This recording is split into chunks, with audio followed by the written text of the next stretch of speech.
Every human being faces the exact same anxiety. What happens when our time runs out? In Islam, the answer is an uncompromising article of faith. God will bring the world to a definitive end, and the whole of mankind will face the day of judgment.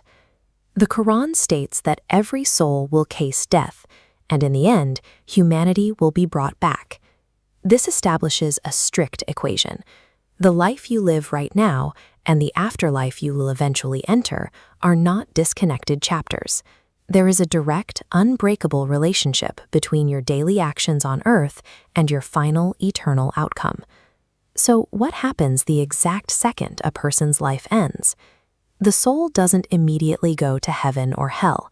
Instead, the soul enters a middle place called the Barzakh. This is a literal barrier, acting as a cosmic waiting room between the life of this world and the life of the hereafter.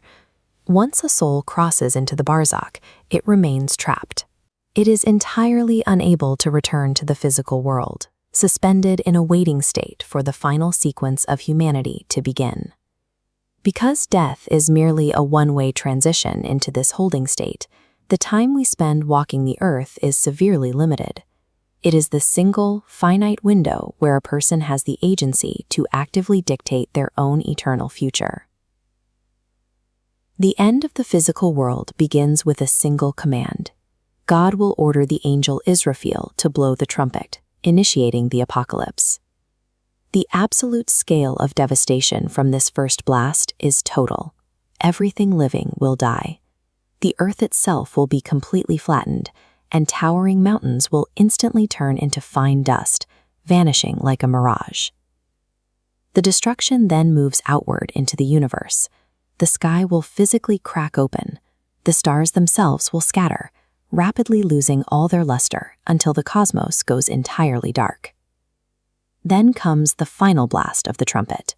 God commands the dead to be universally brought back to life, and every human being will emerge from their grave in their original physical body.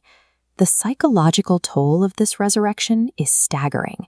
Humanity will emerge in sheer terror and panic. They will be completely naked, uncircumcised, and barefoot, swarming out of the earth chaotically, described in the Qur'an as looking like scattered locusts.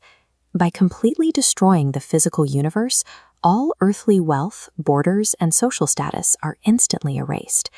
Every single human is left completely exposed and vulnerable, standing on equal footing for the ultimate trial.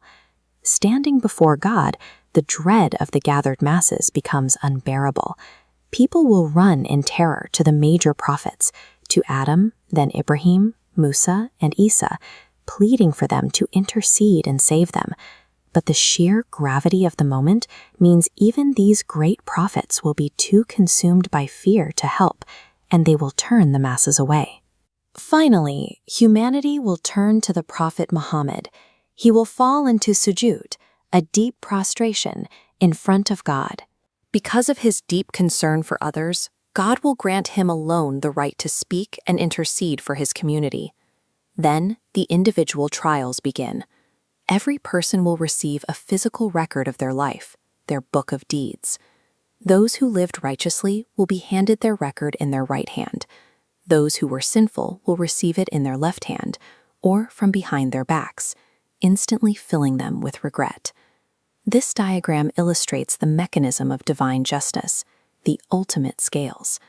God establishes these to weigh everyone's deeds. The precision is terrifying.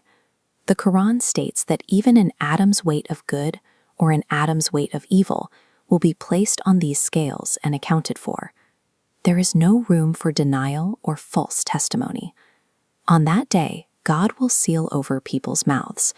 Instead, their own physical body parts, their hands, their feet, and their skin, will be forced to speak up and testify against them regarding exactly what they used to earn.